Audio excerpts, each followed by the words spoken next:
好，欢迎来到 Mia Mystery。今天要为大家介绍一起发生在1980年代的案件。这原本是一起未解悬案，在案发40多年后，靠着警方锲而不舍的努力及见证科学技术的进步，这起案件在2021年8月终于宣告侦破。让我们一起来了解这个案件的始末。1938年出生的朱蒂·康克林，在美国加州的北好莱坞长大。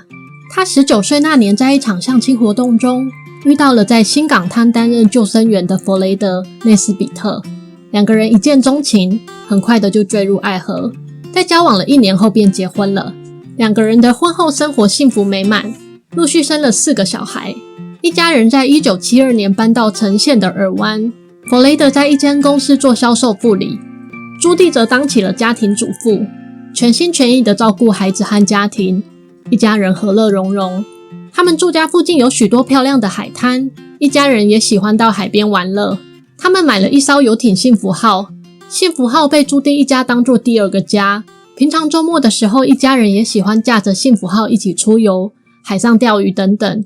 然而，这样的幸福生活却即将被一场突如其来的意外终止。谁也没想到这艘幸福号将是朱蒂丧命的地方。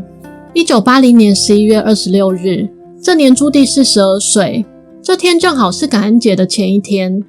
朱蒂一家人前阵子才刚买了房子，也许是新房子增加了财务负担，他们决定把拥有了多年的幸福号游艇卖掉，也在地方报上刊登出售游艇的消息。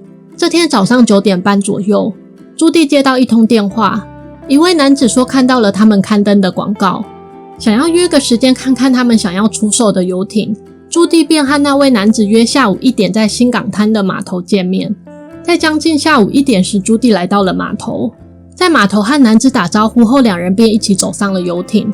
然而，从那之后就再也没有人看过朱蒂了。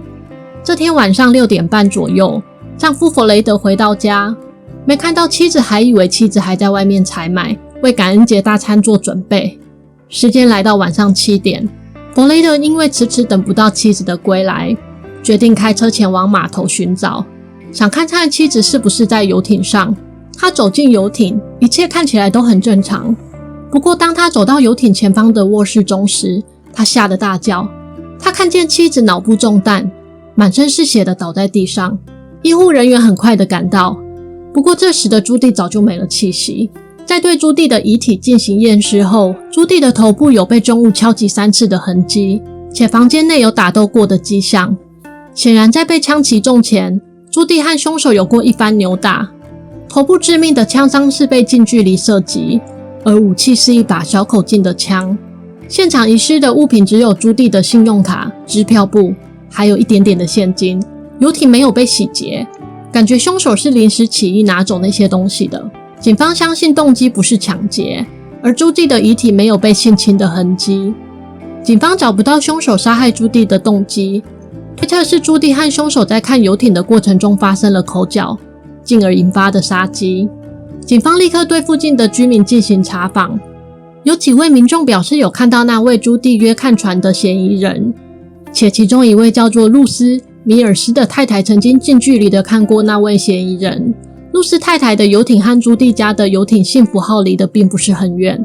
案发当天，露丝太太的船有些故障，她请了一位维修员。当天中午12点多，她看到嫌疑犯在码头边，便问他是不是就是维修员。嫌疑犯说不是。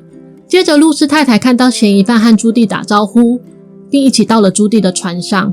大约1点半左右，露丝太太听到一声尖叫声，不过不知道为什么的她并没有在意。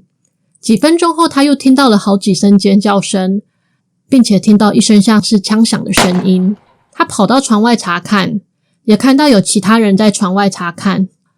不过因为码头的船实在是太多了，没办法分辨尖叫声是从哪里传来的，因此没有人在意。过阵子后，露丝太太看到那位先生往停车场的方向走去，后又冷静地回到船上，然后又很快地离开。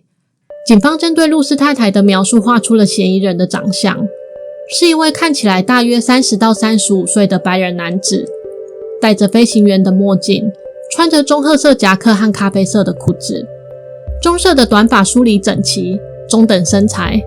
不过这样的描述实在是太笼统了，许多人都符合这样的描述。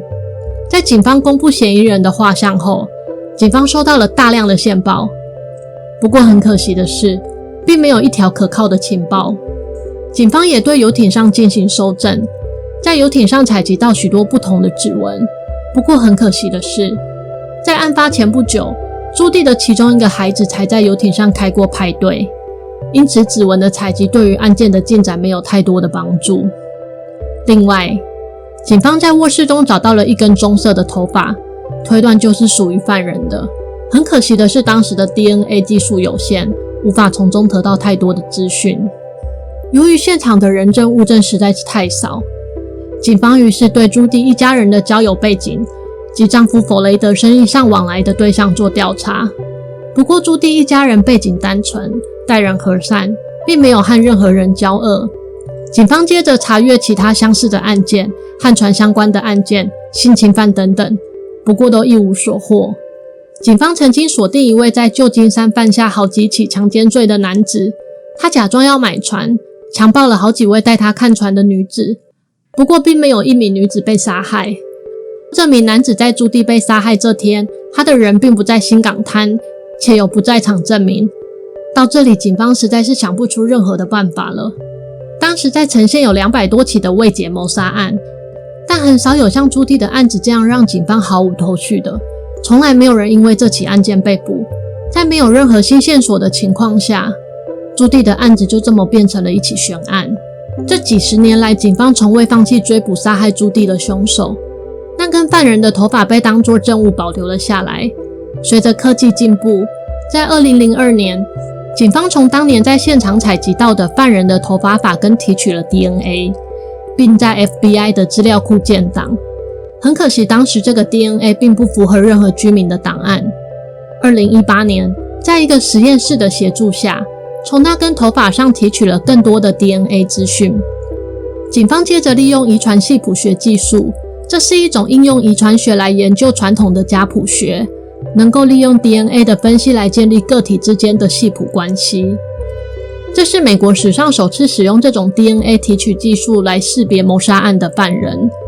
透过对 DNA 的分析，终于在2021年的8月，警方认定了杀害朱蒂的凶手就是肯尼斯·马克斯。不过马克斯已经在1999年因为癌症过世了，那年他44岁，一直到他过世都不曾被怀疑过是凶手。警方在找到凶手后立刻通知朱蒂的家人。朱蒂的丈夫弗雷德在得知消息后的几个月便去世了，享年85岁。朱蒂的儿子史蒂夫表示，他很希望凶手马克斯还活着，他想看着马克斯被上铐逮捕归案，为他自己的行为付出代价。尽管凶手早已经离开人世，再也没办法知道他杀害朱蒂的动机，也无法知道那天到底发生了什么事。不过认定凶手的身份仍然可以让朱蒂的家人解开心结。当年朱蒂的死对他们一家人带来巨大的打击。原本感恩节是一家人团聚的日子，他们却再也无法一家团圆。在朱蒂过世后不久，为了避免触景伤情，他们家人把游艇和房子都卖了，而无法将凶手逮捕归案的愤怒和遗憾一直萦绕在他们的心中。现在一切终于结束了。